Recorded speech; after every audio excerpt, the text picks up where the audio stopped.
Greetings, dear viewer, and welcome back to the channel. Somehow, it is already day 7 on my Japan adventure for 2024. The first week has absolutely flown by. I can't even believe it. For those of you who are following along, thank you so much for joining me on my channel. For those of you who aren't, please take a second to subscribe. That would be delightful. For those of you who haven't been seeing the earlier videos, my goal of my trip is really to kind of do one juicy adventure per day during my time here in Japan. That might mean something as simple as like what I did today, which was walking over to Tokyo Station. It might mean something more grandiose like what I've got planned for tomorrow. That was what we call a teaser in this line of work. So today's adventure, in keeping with the theme of doing one thing per day, was picking up a pocket Wi-Fi hotspot, which I suppose I could make a whole separate video about how important it is to get one, how easy it is to get one in Japan, at least if you're not planning on walking all the way to Tokyo Station. So today, I got up nice and early. It has been hot out here in Tokyo, averaging about 90, 91 degrees every day, humidity in the high 70s, and when that sun comes out, it is hot. So my plan was to get up nice and early and try to beat the heat, which wasn't entirely successful. Even after stepping out the door, right at 9:30, it was already 87 degrees. The good news is I had a lot of cloud coverage along the way. And what I've really found out is when there are clouds, it's a lot cooler. I know that's not really a revelation, but it's interesting when you see it in practice. Like, it's a lot more comfortable when the sky is cloudy instead of getting that direct sunlight beating down on you. So I headed out nice and early, and in this video I will show you what I saw along the way and what I saw when I got there and how things went on the way back home. I started out passing through a lot of familiar sights. In fact, the entire route was familiar to me, and there's something sort of magical about that feeling, knowing your entire way from your new temporary apartment over to Tokyo Station, which is kind of on the other side of the Imperial Palace. So I walked through Shinjuku, right to the middle of the station, which I've passed through a couple times already this trip, and I actually ended up walking right past the gardens that I visited a couple days ago, which are documented in a previous video. This time I was skirting around the outside, and then it was just kind of a straight shot along one of the main streets, all the way over until it dead-ended into Imperial Palace, another place I visited my last trip.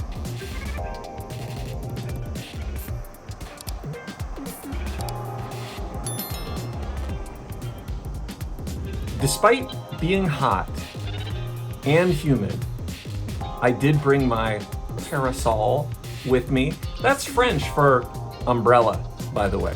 I managed to find an opaque umbrella in the trash. It's slightly broken, but for my purposes, it works just fine. It's a nice black and white polka dot number, very sharp, very smart. And my plan was to use that when the sun came out and wouldn't let go, but fortunately that didn't happen much at all during this trip.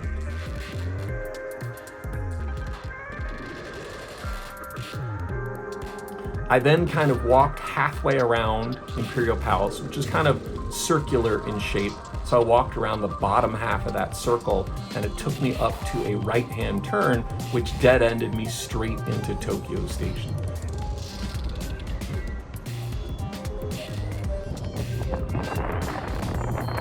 Overall, it was a very straightforward walk, and it really does feel great knowing your way around a city like Tokyo, or at least knowing your way around enough to be able to walk to your destination.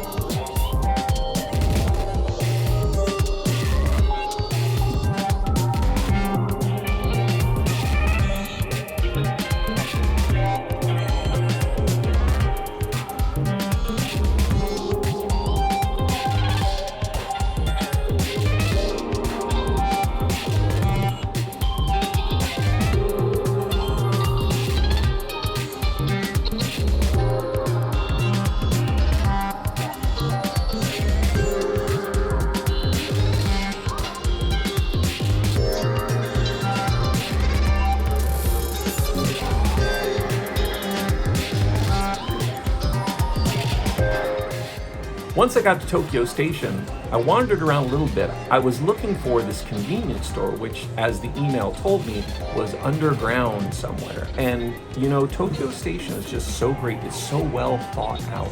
There are signs everywhere pointing to exits, entrances, downstairs, upstairs, and thank goodness, everything's also in English. So I found the convenience store very conveniently. Inside there was a kiosk where you open the email that they sent you, click on a link, then it activates your camera. You take a picture of the QR code on the screen of the kiosk, and then it spits out your pocket Wi-Fi mobile hotspot. It's kind of miraculous. Like, what an amazing technology. Why don't we have that in America? Maybe there's just no need for pocket Wi-Fi in America. Maybe it's because the signal coverage is so great there. I don't know. Either way, once I got the box, I took it outside, fired it up, connected my phone to it, et voila, as the French would say, worked perfectly.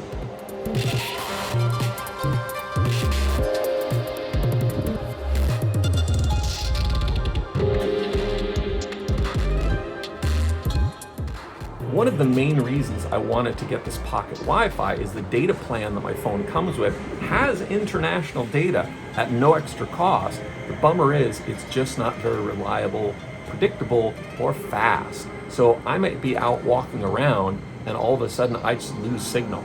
Now, normally I wouldn't care if all I wanted to do was look at social media or something, but if I'm looking at my map application and I lose signal, I'm kind of stuck. And that's already happened a couple times. Like, sort of mild panic sets in when you realize you don't see any landmarks from your walk out, and now your map app is down, so what do? So getting the Wi-Fi up and running really alleviated all of that stress, and the very first thing I did was dial up a path home for me. It took me 2 trains and about 20 minutes to get from Tokyo Station over to a stop just right next to where my gym is. So that put me at about a 12-minute walk from home. Absolutely convenient, absolutely wonderful, and Google Maps walks you through every step of the way. This is not a paid endorsement for Google Maps, but it is startling what an amazing technology that does. It'll tell you what train to get on, what train to get off, what platform you should be on, how long it's going to be before the train gets there, and even if you miss the train, when the next one is coming. What an absolutely amazing piece of technology. And frankly, I don't know how anyone got anything done prior to the existence of Google Maps and the like.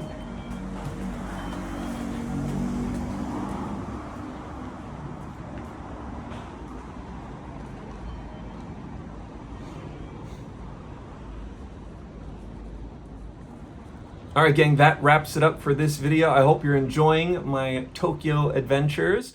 Please be sure to subscribe if you want to see more. Thank you so much for watching. And as always, we will see you for the next one.